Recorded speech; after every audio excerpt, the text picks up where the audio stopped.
আসসালামু আলাইকুম প্রিয় শিক্ষার্থীরা। আশা করছি ভালো আছো। সবাইকে মাহে রমজানের শুভেচ্ছা।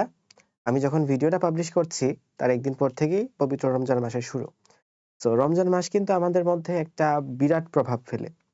যারা মুসলিম আছি বেশিরভাগ ক্ষেত্রে দেখা যায় আমাদের যে রুটিন, আমাদের যে লাইফস্টাইল, আমাদের ঘুম সবকিছু নিয়ে খাদ্যাভ্যাস সবকিছু নিয়ে একটা বড় ধরনের পরিবর্তন আসে। তো এই টাইমটার মধ্যে তোমার রুটিনটা কেমন হতে পারে? অথবা এক্সাক্টলি আমি কেমন রুটিনটা ফলো করছিলাম, এরকম একটা রুটিন তোমাকে আমি দেখাবো এবং শুধুমাত্র আমার কথা না, তুমি যে ক্যাটেগরির মধ্যে হয়ে থাকো, হতে পারে তুমি রাতে ঘুমাও, হতে পারে তুমি দিনে ঘুমাও, হতে পারে তুমি মিক্সড সারাদিনই ঘুমাও। তো কার জন্য আসলে ইফেক্টিভ টাইমটা কখন বা কখন কতটুকু টাইম তুমি আসলে পড়া উচিত, এটা নিয়ে আমরা কথা বলবো আজকের ভিডিওতে। তো লেটস স্টার্ট। প্রথম কথা হচ্ছে আমরা একটু রমজান মাসে এই বছর সাহরির টাইম এবং ইফতারের টাইম এই টাইমটা একটু দেখতে হবে। তো সাহরির এভারেজ টাইম হচ্ছে 5 AM এর আশেপাশে, অর্থাৎ সকাল 5টার আশেপাশে। আর ইফতার হচ্ছে সন্ধ্যা 6টার আশেপাশে। তো এই হচ্ছে আমাদের এভারেজ টাইম, ঠিক আছে? এখন সিচুয়েশন হতে পারে 3টা। কেউ হইতে পারে তারাবি থেকে সেহরি, অর্থাৎ এই টাইমের মধ্যে ঘুমায়। তারাবি শেষ করে, তারাবি ধরো রাতে 10টার সময় শেষ হয় বা 10টা 15 শেষ হয়। 10টা 15 থেকে এসে হয়তো 11টার মধ্যে সে ঘুমায় গেছে। দেন হয়তো সেহরির আগে হচ্ছে সে, সেহরি যেহেতু 5টায়, সুতরাং সে হলো 4টার সময় উঠছে ঘুম থেকে। হতেই পারে সেটা। তো এটা একটা ক্যাটাগরি হতে পারে। তারপরে কেউ হইতে পারে যে সারা রাত জাগছে, রাত জাগা পেঁচা, এবং ফজর থেকে 11টা পর্যন্ত, সকাল 11টা বা 10টা বা 12টা পর্যন্ত হয়তো ঘুমায়। তো এরা হচ্ছে আরেক ক্যাটাগরি। আরেকটা হচ্ছে মিক্সড ক্যাটাগরি। এরা হচ্ছে রাতেও কিছু ঘুমায়, দিনেও কিছু ঘুমায়। তো মোটামুটি ওদের ঘুমের মধ্যেই দিন দিনকাল কাটে আরকি। তো আমরা যদি প্রত্যেকটা ইন্ডিভিজুয়াল ক্যাটাগরি সম্পর্কে আলোকপাত করি। সো ফার্স্ট অফ অল আমরা দেখি যারা হচ্ছে রাতে ঘুমায়। আচ্ছা। তো রাতে ঘুমায় মানে কি? 10:30টার সময় হয়তো সে, 10টার সময় বললাম যে তারাবি থেকেই চলে আসছে। 10:30টার সময় চেষ্টা করবে, 10:30টায় যদি রাতের খাবার আবার খায় আরকি। তো সেক্ষেত্রে 10:30 থেকে ঘুমায় যাওয়ার চেষ্টা করবে। 10:30টায় ঘুম ধরবে না, খুবই স্বাভাবিক। তো এটা 11টা পর্যন্ত যাবে। তো 11টা পর্যন্ত হয়তো যেতে পারে। 11টা থেকে সে হয়তো ঘুমাবে 4টা পর্যন্ত। তাহলে 11টা থেকে 4টা এই হচ্ছে 5 ঘন্টা। 5 ঘন্টা তার একটা ঘুমের টাইম। এবং তারপর 4টা থেকে 5টা হয়তো সে সেহরি করলো। 5টা থেকে 5:30 সে নামাজ পড়লো। হতে পারে সে ঘরের মধ্যে পড়তেছে। খুবই বেস্ট হয় যদি জামাতে পড়তে পারে। মেয়েরা তো বাসায় পড়বে। তো 5:30টার মধ্যে তার মোটামুটি ঘুম চলে আসার কথা, বা ওই টাইমে আসলে ঘুম ধরে অনেক বেশি।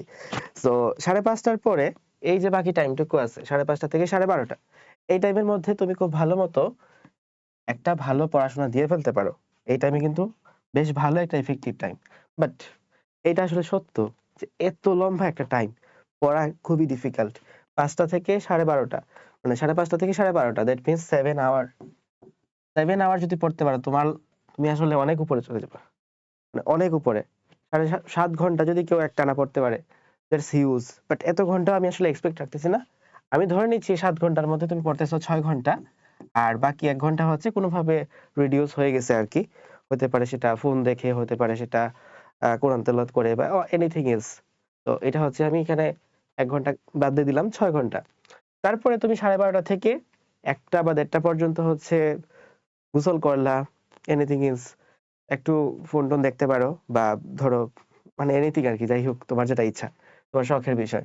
তো ১:৩০ পর্যন্ত গেল। ১:৩০টার আগে তো সুন্নত থাকে, তো দেখা যায় ১টা ১৫ থেকে মসজিদে যাওয়া লাগে। ১টা ১৫ থেকে ২টা পর্যন্ত নামাজ পড়লা জোহরের। তারপরে ২টা থেকে ৫টা এই যে টাইমটুকু আছে, এটা তোমার আরেকটা ভালো টাইম। এই টাইমটার মধ্যে তুমি ভালো মতো পড়তে পারো। সো এখানে হচ্ছে তোমার কাছে আরো ৩ ঘন্টা। তো ৬ আর ৩ এ ৯ ঘন্টা কিন্তু তোমার অলরেডি চলে আসছে ভাই।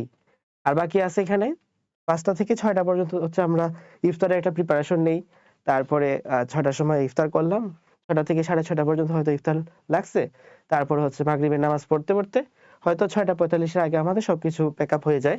সো ৬:৪৫ থেকে ৭:৪৫ এই টাইমটা, অর্থাৎ তারাবির আগের টাইমটা, এখানে চাইলে তুমি আরো ১ ঘন্টা পড়তে পারো।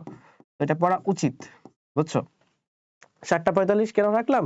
অনেক ক্ষেত্রে দেখা যায় ৮টার সময় নামাজ, এশার নামাজ। সো ৭:৪৫ এ শেষ করতে হয়। যাদের ক্ষেত্রে ৮:৩০ নামাজ শুরু, তারা এখানে ৮:১৫ পর্যন্ত রাখতে পারো আরকি। তো মোটামুটি দেখা যাবে তোমার অন এভারেজ ৬ আর ৩ এ ৯ আর ১ এ ১০ ঘন্টা পড়া হইতেছে কিন্তু।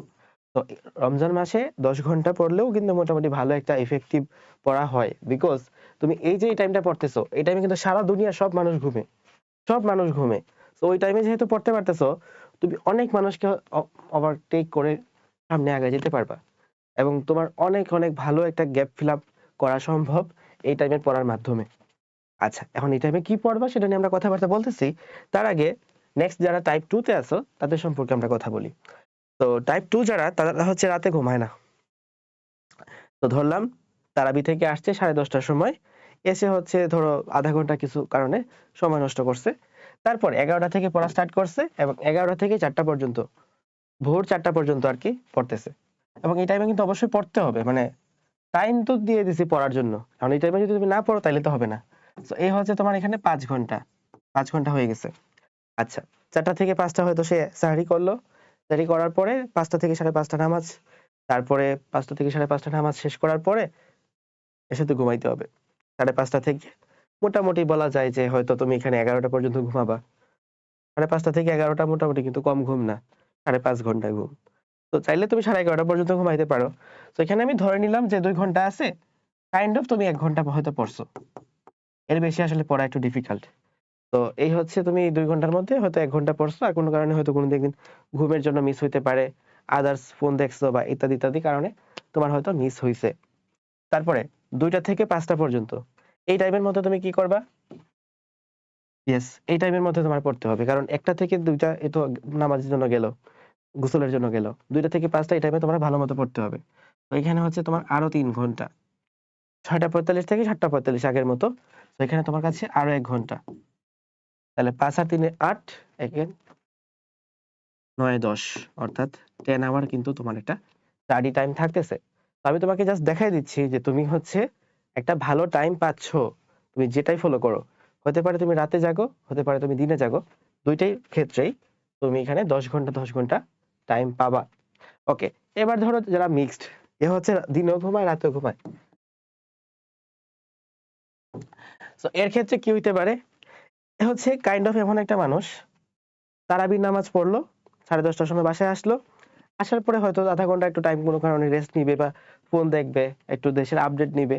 আপডেট নেওয়ার পরে 11টা থেকে 1টা পর্যন্ত এটুক টাইম হচ্ছে সে পড়ছে, এ হচ্ছে 2 ঘন্টা। এরপর একটা সময় এসে তারা ঘুমে ধরে গেছে, 1টা থেকে মোটামুটি 4টা পর্যন্ত হয়তো ঘুমাইছে। দেন 4টা থেকে 5টা সে হয়তো সাহরি করছে, করার পরে 5টা থেকে 5:30 পর্যন্ত ফজরের নামাজ পড়লো, তারপরে আবার ঘুমাইছে। আবার ঘুমায় কি 5:30 থেকে হয়তো 8টা পর্যন্ত ঘুমাইছে। দেন 8টাতে সময় উঠে গেছে এবং 8টা থেকে 1টা পর্যন্ত, এটা কিন্তু একটা ভালো টাইম। এই টাইমের মধ্যে পড়ে ফেলতে পারছে 5 ঘন্টা, তাহলে 2 ঘন্টা 5 ঘন্টা 7 ঘন্টা হয়ে গেছে। এখানে আবার 1টা থেকে 2টা সে আবার কি বলা যায় জোহরের নামাজ পড়বে এবং গোসল করবে। 2টা থেকে 4টা এখানে হচ্ছে সে আরো 2 ঘন্টা পাইলো। 6:45 থেকে 7:45 এখানে আরো 1টা ঘন্টা পাইছে। তো ওভারঅল বললে 2 5 7 8 9 আর 1 এ 10, তো 10 ঘন্টা কিন্তু ভালো একটা টাইম। আমি তিন ভাবেই দেখাইলাম, যারা হচ্ছে দিনেও ঘুমায় রাতেও ঘুমায়, কেউ হয়তো ফুল রাতে ঘুমায়, কেউ হয়তো ফুল দিনে ঘুমায়। তো যে ক্যাটাগরি তুমি হয়ে থাকো না কেন, তোমার কিন্তু একটা হাতে ভালো একটা টাইম পাওয়া যায়। তো আমি তোমাকে দেখাইলাম যে তুমি হচ্ছে কিভাবে টাইমটা বের করতে পারবা। আর কথা হচ্ছে ভাই এই টাইমে হচ্ছে আমি কি পড়বো? কথা হলো তুমি যদি এইচএসসি 27 ব্যাচের স্টুডেন্ট হয়ে থাকো, তাহলে কিন্তু তোমার এখানে সবার ক্ষেত্রে সেম লজিক খাটবে না। এই ভিডিও যদি এইচএসসি 27 ব্যাচের কোনো স্টুডেন্ট দেখে থাকো, তা আমি যদি এইচএসসি 27 ব্যাচের কথা বলি, তাহলে সে হচ্ছে কলেজের টাইমের সাথে একটু সিনক্রোনাইজ করতে হবে। অর্থাৎ কলেজ যদি সকালে থাকে তাহলে তার জন্য এক রুটিন ফলো করা উচিত। কলেজ যদি সন্ধ্যায় থাকে, সন্ধ্যায় তো থাকে না, বিকালে থাকে, তাহলে হচ্ছে তার জন্য আরেক রুটিন ফলো করা উচিত। সো ম্যাক্সিমাম কলেজে আসলে সকালেই কলেজ থাকে, কারণ রমজানের মাসে আসলে মোটামুটি দেখা যায় যে বিকালে তেমন একটা ক্লাস দেয় না। 12টা 1টার সময় ক্লাস তো মনে হয় না কেউ স্টার্ট করে। যাই হোক, একেক ক্ষেত্রে একেকটা মর্নিং আবার ডেও থাকে। যাই হোক, তো এইচএসসি 27 ব্যাচের চিন্তাবাদ, এইচএসসি 26 ব্যাচ নিয়ে হচ্ছে মূল ভিডিওটা। কারণ এইচএসসি 26 ব্যাচের একটা স্টুডেন্টের ক্ষেত্রে পড়াশোনার জন্য তার বেসিক্যালি 2টা কাজ। একটা হচ্ছে যদি সে মেডিকেল অ্যাসপিরেন্ট হয়ে থাকে তাহলে সে প্রি মেডিকেল করবে, যদি ইঞ্জিনিয়ারিং হয়ে থাকে তাহলে প্রি ইঞ্জিনিয়ারিং করবে, অর্থাৎ প্রি এডমিশন করবে এক কথায়। সো প্রি এডমিশন, আমি এখানে প্রি মেডিকেলটাই লিখলাম। আচ্ছা, আর হচ্ছে বোর্ড রিভিশন। তো HSC board revision, board exam. এখন এই দুইটার মধ্যে তুমি কেমনে ব্যালেন্স করবা আর ডিপেন্ড করতেছে তুমি আসলে তোমার পড়াশোনার অবস্থা কেমন আছে। হতে পারে তোমার পড়াশোনার অবস্থা খুবই জঘন্য, কিছুই পড়ো নাই, তুমি এটার মধ্যে সময় বাড়াই দিবা, এটা দেখার জন্য কম টাইম রাখবা। একবার যে দেখবা না তা না, হয়তো কিছু কম টাইম রাখবা, ঠিক আছে? তো হইতে পারে তুমি এটা হচ্ছে 2/3 টাইম পড়তেছো, অর্থাৎ 10 ঘন্টার মধ্যে 7 ঘন্টা হচ্ছে এইচএসসি বোর্ড পরীক্ষার জন্য পড়তেছো আর 3 ঘন্টা হচ্ছে প্রি মেডিকেলের জন্য পড়তেছো। এটাও কিন্তু চলে, বুঝছো? এটাও কিন্তু এনাফ। এখান থেকে 10 ঘন্টার মধ্যে 7 ঘন্টা 3 ঘন্টা, দিস উইল বি ওকে। ওকে, আচ্ছা। আবার যদি তুমি এমন হয়ে থাকো যে না তোমার বোর্ড পরীক্ষার প্রিপারেশন যথেষ্ট ভালো আছে, তুমি মোটামুটি টপার বলা যায়, মানে তোমার কলেজে ভালো রেজাল্টই করো, তোমার এইচএসসি পরীক্ষায় ভালো একটা রেজাল্ট হবে এরকমটা সবাই প্রত্যাশা করে, তো সেই ক্ষেত্রে আমি বলবো তুমি হচ্ছে জাস্ট রিভার্স করে দাও, এখানে 7 ঘন্টা আর এখানে 3 ঘন্টা, তাইলেই কিন্তু খেলা তোমার পারফেক্ট থাকে। তো তুমি তখন প্রি মেডিকেলে ভালো টাইম দিবা, এইচএসসি বোর্ড রিভিশনের জন্য তুলনামূলক কম টাইম দিবা, বুঝছো? তো যারা আমাদের সাথে প্রিপারেশন নিচ্ছ তাদের জন্য আমি একটু প্ল্যানারটা দেখাই। যেহেতু আমাদের ম্যাক্সিমাম ক্লাস থাকে হচ্ছে রাতে, আমাদের প্রি মেডিকেলও আছে, আবার হচ্ছে বোর্ড রিভিশন আছে। বোর্ড রিভিশনটা তো সবার জন্য ফ্রি, তোমরা জানো। তো প্রি মেডিকেলের ক্ষেত্রে যেটা হবে, প্রি মেডিকেল এবং বোর্ড রিভিশন, তো দুইটাই তো তোমার দিতে হবে। আর আমি একটা নর্মাল স্টুডেন্টের হিসাবে বললাম, তুমি হচ্ছে তোমার ক্যাটাগরি হিসাবে একটু চিন্তা ভাবনা করে নিও। আমাদের ক্লাসগুলো থাকে হচ্ছে রাতে, 11টা থেকে 4টা, এই টাইমের মধ্যে তুমি রাতে একবার ক্লাস করে নিবা। এবং আমাদের ক্লাসে কিন্তু গ্যাপ থাকে, অর্থাৎ মানে আজকে ক্লাস হয়েছে তো কালকে ক্লাস হবে না, নেক্সট দিন ক্লাস হবে, অর্থাৎ একদিন তোমার কাছে পড়ার টাইম থাকবে, ঠিক আছে? তো 11টা থেকে আনুমানিক হয়তো ক্লাসের ডিউরেশন একটু ভালোই থাকে, দুইটা, একটা দুইটা, দুইটা হয়তো হবে না, একটাই হবে। ইংলিশ ক্লাসগুলো একটু লেংদি হয়। তো এখান থেকে হয়তো তোমাকে একটা বা দেড়টা হয়তো বাজতে পারে। তো এখানে আমি ধরলাম 11টা থেকে 1টা পর্যন্ত বাজলো, ওকে ফাইন। তারপরে তুমি যে বাকি টাইমটুকু আছে, এই টাইমটুকুতে ইউটিলাইজ করতে হবে। দেখো এই যে টাইমটুকু আমি রাখছি না, এই টাইমটুকু আমি রাখছি একটা কারণে। কারণটা হচ্ছে ইংলিশ ইন্টেন্সিভ কেয়ার। ইয়েস, আমাদের হচ্ছে 7:30 সময় প্রতিদিন ইংলিশ ইন্টেন্সিভ কেয়ারের এক্সাম হয়। ধরো মেমোরাইজিং যেসব টপিক আছে, synonym, antonym, presidiums, group verbs, appropriate preposition, ওগুলো তোমার জীবনে পড়া হয়? পড়া হয় না। যদি কোনো পরীক্ষা দেওয়া থাকে, কারণে পড়া দিতে হবে, এরকম চিন্তা ভাবনা থাকে, সেসব ক্ষেত্রে শুধুমাত্র তুমি এইটা মানে ডেইলি বেসিসে, রেগুলার বেসিসে পড়তে পারবা। তো 6:45 থেকে 7:30, এই হচ্ছে তোমার 45 মিনিট যদি পড়ো, তাহলে 7:30 থেকে 7:45 এই টাইম হচ্ছে তুমি এক্সাম দিয়ে মোটামুটি এটার একটা প্রিপারেশন তুমি কাভার করতে পারবা। আর বাকি যে তোমার কাছে এখানে কয় ঘন্টা টাইম আছে, এখানে তুমি 3 ঘন্টা ক্লাস করলা, ঠিক আছে? তোমার এখানে 1 ঘন্টা শেষ, 10 ঘন্টার মধ্যে 1 ঘন্টা এটার মধ্যে শেষ, বাকি আছে আমার কাছে আরো 9 ঘন্টা, তাই তো? আমি এখানে 9 ঘন্টা লিখি। এই 9 ঘন্টার মধ্যে 6 ঘন্টা 3 ঘন্টা ভাগ করো, সিম্পলি। একটা প্রি মেডিকেলের জন্য করবা আর একটা হচ্ছে বোর্ড রিভিশনের জন্য করবা, অ্যাজ সিম্পল অ্যাজ দ্যাট। যারা হচ্ছে রাতে ঘুমাবা, তারা কি করবা? তারা পরে হচ্ছে এটা এসে রেকর্ডেড দেখবা, তাইলেই তো হয়েছে। তো এই হচ্ছে তোমার ওভারঅল চিন্তা ভাবনা। বোর্ড রিভিশনের প্রোগ্রামও আছে, বোর্ড রিভিশনটা তোমরা ফ্রিতেই সব ক্লাস অ্যাভেল করতে পারবা। আর এইচএসসি বোর্ড রিভিশনের জন্য একটা ফ্রি মেটেরিয়ালস আছে, ইঞ্জিনিয়ারিং রিভিশন বুক, সেটা শুধুমাত্র আমাদের প্রি মেডিকেল কোর্সে ভর্তি হলেই পাবা। তো ওভারঅল আমরা হচ্ছে মোটামুটি আশা করি তোমাদের জন্য এটা হেল্পফুল হয়েছে।